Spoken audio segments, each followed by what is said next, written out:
In this video, we're going to show you how to inspect, replace, or reinstall the vanes on an HXL Series Masport pump while it's on the truck.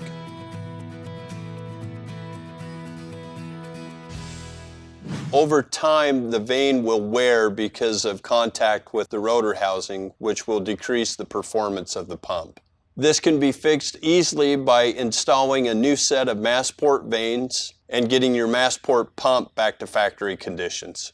This requires your pump to be opened up, inspected, and replacing your Masport vanes. After that, you can just reassemble your pump and you're good to go.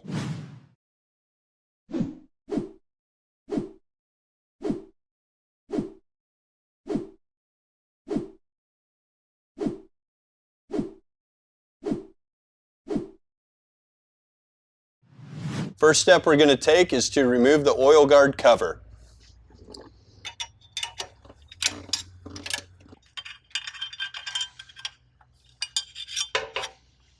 The next step we need to do is remove the oil line with the compression fitting. We've got a 4mm Allen wrench that we'll use to remove the oil pump.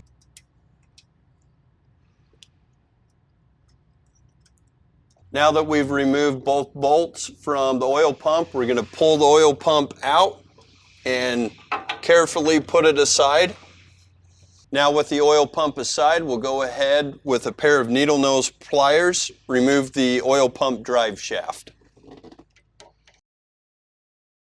We're going to go ahead and set this aside until we get to reassembly. With the drive shaft out, now we can go ahead and remove the 3 bolts on the shaft cap. As I'm doing this, I'm using a 13mm socket wrench.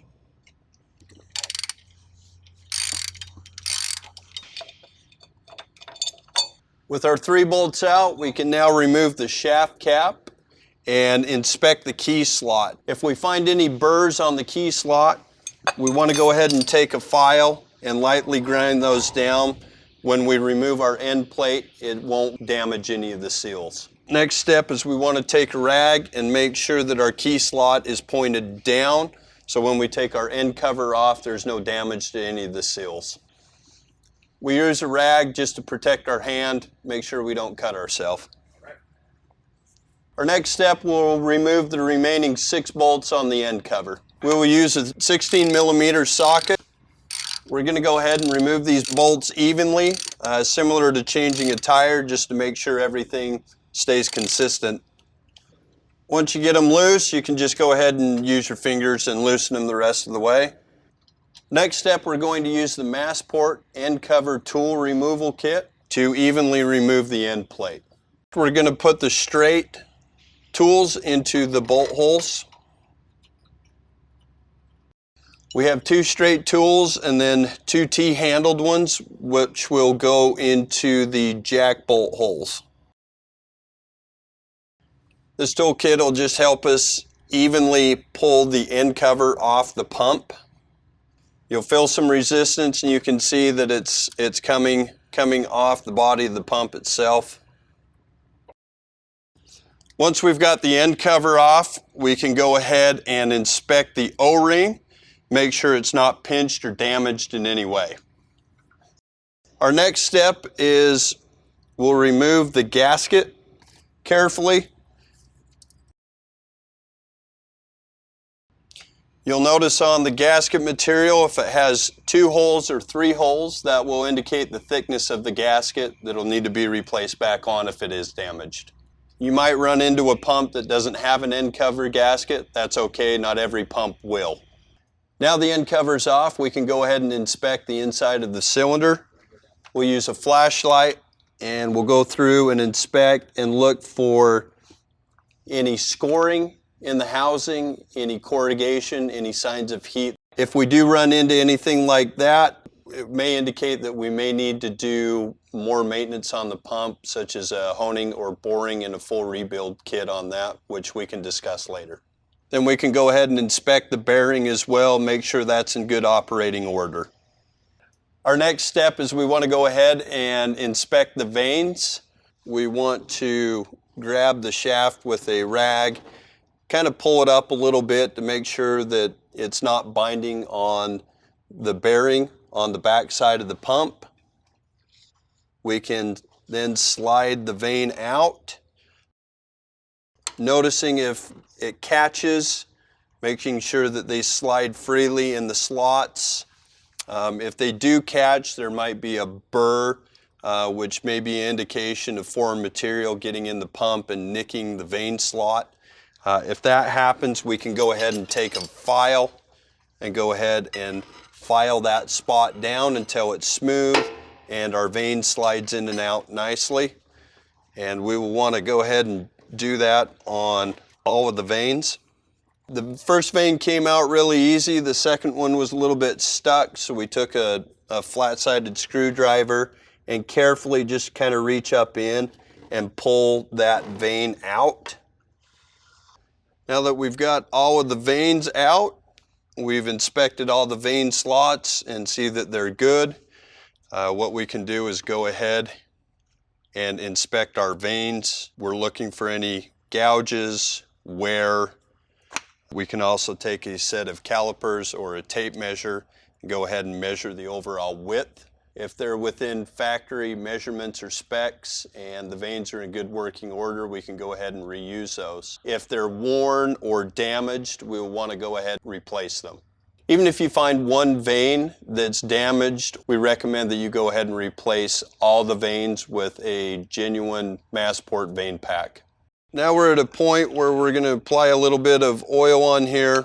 I'm just going to put a little bit of the Masport blue oil on, get a nice coat on both sides. And we will do this to every single vane before we slide them back into the vane slots. Now that we've got both sides of the vane oiled, we want to make sure that we get the right side of the vane into the slot. You'll look at the two chamfered side of the vane. We'll go towards the shaft of the pump, and we can just go ahead and slide them right in. Then we'll go ahead and repeat that for the rest of the vanes.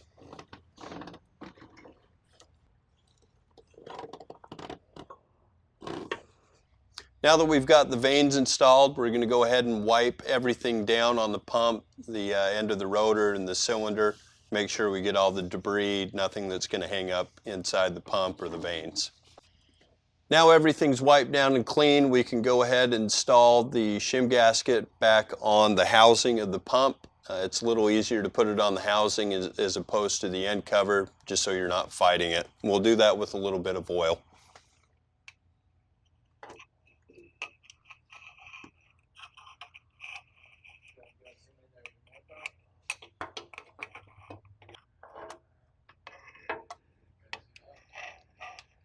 We'll go ahead and start with the little notches over the dowel pins to make it a little easier.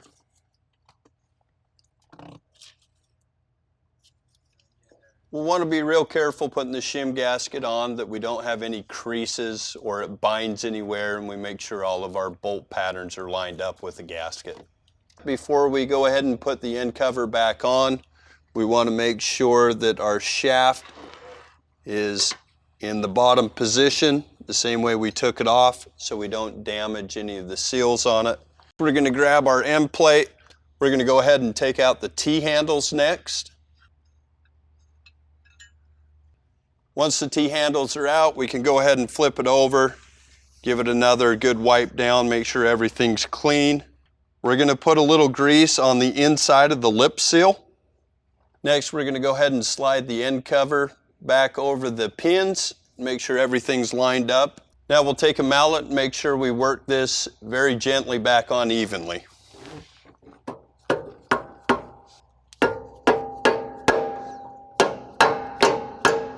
Now we've got the end cover firmly seated back on the pump, we can go ahead and start threading our bolts back in.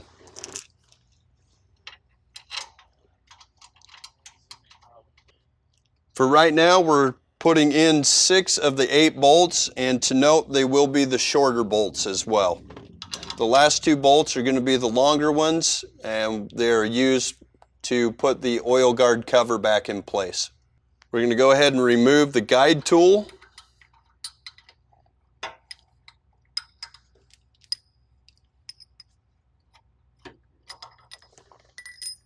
With the guide tool out, we can finish putting these last couple bolts back in. Make sure just get them hand tight for now.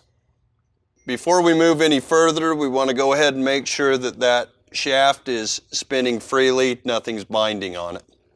Next, we're going to get our oil pump drive shaft, give it a wipe down, make sure it's clean. Then we're going to go ahead and oil that whole thing down again. Make sure you're getting the gears.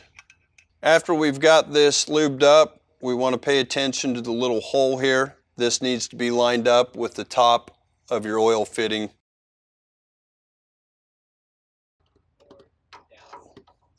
Go ahead and slide that in and make sure it seats all the way. Now we're at a point we want to put the oil pump assembly back together. We want to make sure and line up our slots, your one slot down with your two. Make sure it's seated down. We'll install both of our bolts back on. The short bolt will go on the short leg of the oil pump, and the long bolt will go on the long leg.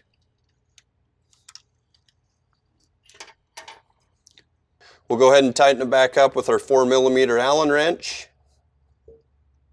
Now that we've got that in, we'll go ahead and reattach the oil line. Make sure that that seats all the way down in the fitting. Next step, we'll go ahead and get the guard back on.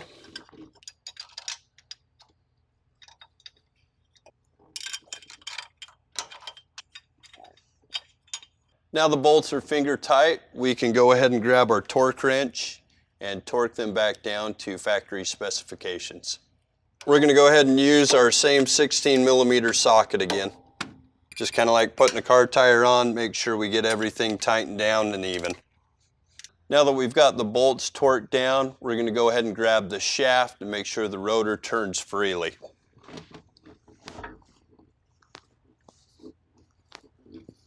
Last thing we're going to do is install the shaft cap.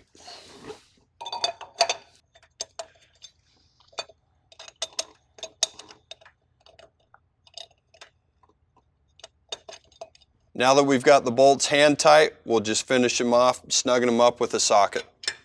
We're using a 13mm socket wrench again. Well, that's it. That's how you check, inspect, and reinstall the vanes in a Masport pump. The main warning sign that you may need to check the vanes in your pump are: performance of the pump becomes less than what it normally is, and most other components are checked out and appear to be still working fine. Reasons why this is important: maintaining good vanes in your pump is part of making sure a pump lasts as long as it can. If vanes aren't inspected and replaced when needed, then they could break and cause pumps to cease working. Broken vanes can damage housing, break rotors, and crash the pump entirely, causing a catastrophic failure, thus resulting in the need to buy a whole new pump. Replacing the vanes is pretty straightforward and easy to do with the pump still on your truck. Maintaining good vanes is critical for maintaining your pump's performance. That's it for this video. For more information regarding your pump, please visit masportpump.com or contact us by using the information on the screen.